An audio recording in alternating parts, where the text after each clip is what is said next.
నిజామాబాద్ జిల్లా బోధన్ ఆర్డీఓ రాజాగౌడ్ మీడియాతో మాట్లాడుతూ తెలంగాణ రాష్ట్ర ప్రభుత్వం ప్రతిష్టాత్మకంగా చేపట్టిన ప్రజాపాలన కార్యక్రమంను ఈ నెల 28 నుంచి జనవరి 6 వరకు ఏర్పాటు చేసిన ప్రణాళికలను ప్రజలందరూ సద్వినియోగం చేసుకోవాలని అధికారులు ప్రజలకు సహకరించాలని కోరారు. తారీఖు నుంచి 6 జనవరి 6/1/2024 వరకు ప్రజాపాలనకు సంబంధించి ఆయా గ్రామాల్లో రేపటి నుంచి ప్రజలకు సంబంధించి అభయహస్తంకు సంబంధించి 5 అంశాలపైన ఈ అర్హులైనటువంటి లబ్ధిదారులందరి నుంచి కూడా దరఖాస్తులు తీసుకోవడం జరుగుతుంది.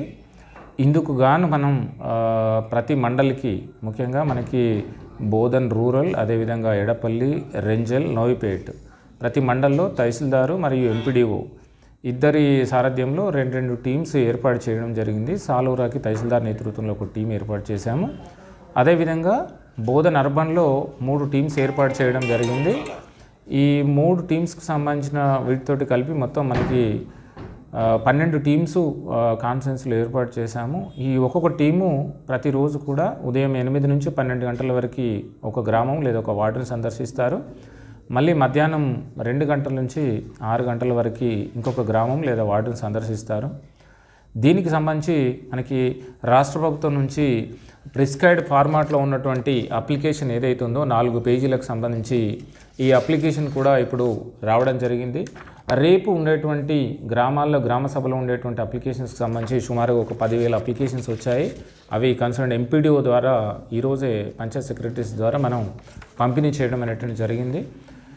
తర్వాత ఈ ఏర్పాట్లకు సంబంధించి గ్రామ సభ జరిగే రోజు అక్కడ కావాల్సినటువంటి టెంటు, అదేవిధంగా కౌంటర్సు, అదేవిధంగా ఈ అభయహస్తానికి సంబంధించినటువంటి 5 అంశాలే కాకుండా వేరే ఏ రకమైనటువంటి సమస్యలు వచ్చినా కూడా అలాంటి సమస్యలకు సంబంధించినటువంటి అర్జీలు తీసుకోవడానికి కూడా జనరల్గా 2 కౌంటర్స్ ఏర్పాటు చేయడం జరుగుతుంది ఆ గ్రామంలో ఉన్నటువంటి కుటుంబాలకు సంబంధించి. సో ఈ సందర్భంగా ప్రజలకు తెలియజేసేది ఏంటంటే, ఒక కుటుంబానికి ఏదన్నా స్కీమ్ కావాలంటే ఈ 5 స్కీమ్లకు సంబంధించి ఈ ఒకే అప్లికేషన్లో దరఖాస్తు పెట్టుకోవడానికి మనకి ప్రభుత్వం అవకాశం కల్పించింది. సో దయచేసి అందులోనే మీకు ఏ స్కీమ్ అయితే అవసరం ఉంటుందో ఆ స్కీమ్లో పెట్టండి. అదేవిధంగా సెల్ఫ్ హెల్ప్ గ్రూప్కి సంబంధించినటువంటి బుక్ రైటర్స్ కానీ, గ్రామీణ ప్రాంతాల్లో ఉన్నటువంటి ఉద్యోగులు ఎవరైతే ఉన్నారో పంచాయత్ సెక్రటరీసు, తర్వాత అదేవిధంగా అంగన్వాడీ టీచర్సు, తర్వాత ఈ ఫీల్డ్ అసిస్టెంట్సు, తర్వాత ఐకేపీకి సంబంధించినటువంటి సీసీలు, తర్వాత మండల స్థాయి ఉద్యోగులు, తర్వాత డివిజన్ స్థాయి ఉద్యోగులు అందరూ కూడా ఈరోజు మనం బోధన్లో నియోజకవర్గ స్థాయి సమావేశం నిర్వహించి వాళ్ళందరూ కూడా ఓరియంటేషన్ కమ్ ట్రైనింగ్ అనేటువంటిది ఇవ్వడం జరిగింది.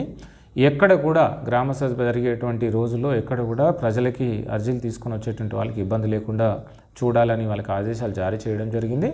అదేవిధంగా తహసీల్దార్లు, తర్వాత ఎంపీడీఓసు, తర్వాత జిల్లా కలెక్టర్ గారు మండలానికి ఒక స్పెషల్ ఆఫీసర్ను, జిల్లా ఆఫీసర్ని ఇచ్చారు. వీళ్ళందరూ కూడా ఫీల్డ్ విజిట్ చేసేసి ఈరోజు రేపు గ్రామ సభలు జరిగిపోయేటువంటి చోట ఏదైతే ఉన్నో కావాల్సినటువంటి ఏర్పాట్లన్నీ కూడా చేసుకోవడం జరుగుతుంది.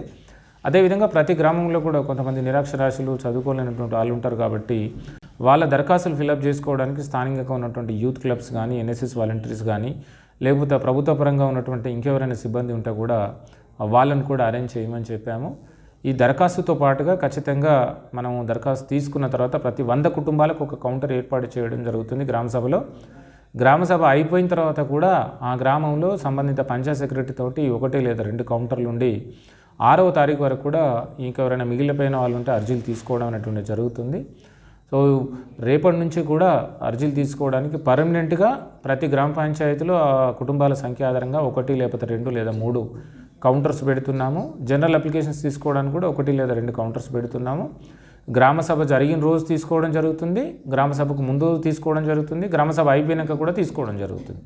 సో కాబట్టి ప్రజలందరూ కూడా విజ్ఞప్తి, అదేవిధంగా ప్రజాప్రతినిధులందరూ కూడా విజ్ఞప్తి, ఒకేసారి జనం కాకుండా ప్రిఫరబుల్లీ వాళ్ళ గ్రామ సభ జరిగిన రోజే అప్లికేషన్స్ తీసుకొస్తే ఆ రోజు 10-12 కౌంటర్స్ పెడతారు అక్కడ ఉన్నటువంటి కుటుంబాల సంఖ్య ఆధారంగా.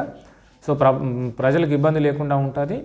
బిఫోర్ కానీ ఆఫ్టర్ కానీ తీసుకుంటాం. ప్రతి అర్హుడైనటువంటి లబ్ధిదారు నుంచి ఖచ్చితంగా అర్జీ అయినటువంటిది తీసుకోవడం జరుగుతుంది. దీనికి సంబంధించినటువంటి అన్ని ఏర్పాట్లు చేశాం. ఉద్యోగులకి, ఇందులో పాల్గొన్న ఉద్యోగులకు ట్రైనింగ్ ఇచ్చాం, వాళ్ళకి కావాల్సినటువంటి బడ్జెట్ కూడా ఇస్తున్నాం, అరేంజ్మెంట్స్ అన్నీ కూడా చేస్తున్నాం. కాబట్టి మనకి ప్రెస్ మిత్రులకి, అదేవిధంగా ఎన్నికైనటువంటి ప్రజాప్రతినిధులకి స్థానికంగా మరిన్ని అప్డేట్స్ కోసం మా ఛానల్ని సబ్స్క్రైబ్ చేయండి.